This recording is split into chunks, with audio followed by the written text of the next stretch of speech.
Welcome back. This story is called The Hitchhiker.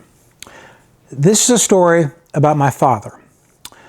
My father was a serial cheater. He cheated on my mother, apparently, from the time they were first married. I found out later that when they'd been married for 2 years, long before I was born, they had to move. My mom told me they had to move because my father had an affair with one of the neighbors, and the neighbor left her husband. And my mom laughed. She goes, "Why that woman left her husband? I don't know why." But they had to move. That's how bad it was. He had affairs continuously through my entire life. It all came to a head when I was 19. When I was 19, he came clean.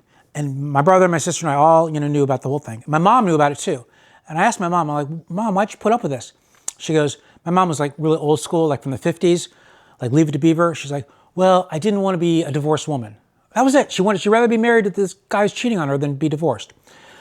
One time, my sister and I were in my dad's car. My dad had this small Mercedes, 2-seater Mercedes, convertible. There was a little bench in the back. There weren't even seats. So I was sitting on one side, and my sister was next to me. This is in my driveway at my house. I could feel something under my foot, like under his seat, against my foot.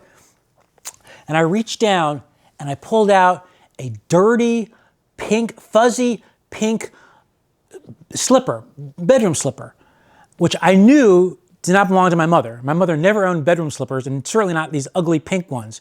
And I looked at it, and I looked at my sister, and she looked at me, and I'm like, and I put it right back down where I found it. This is a story about the hitchhiker.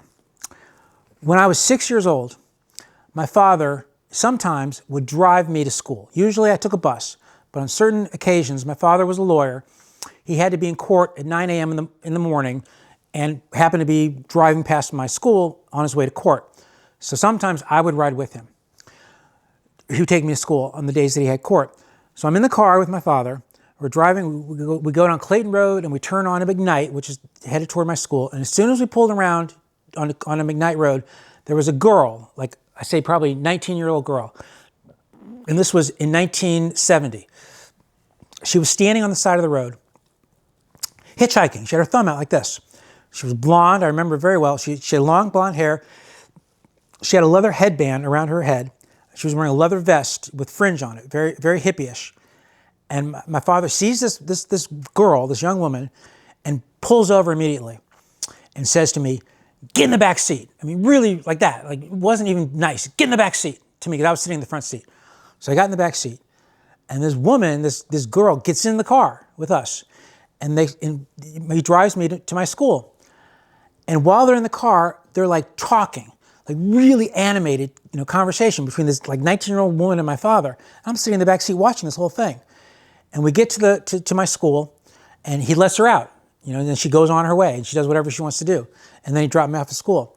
I never told my mom, never told anybody else about that story. But that's the story of the hitchhiker.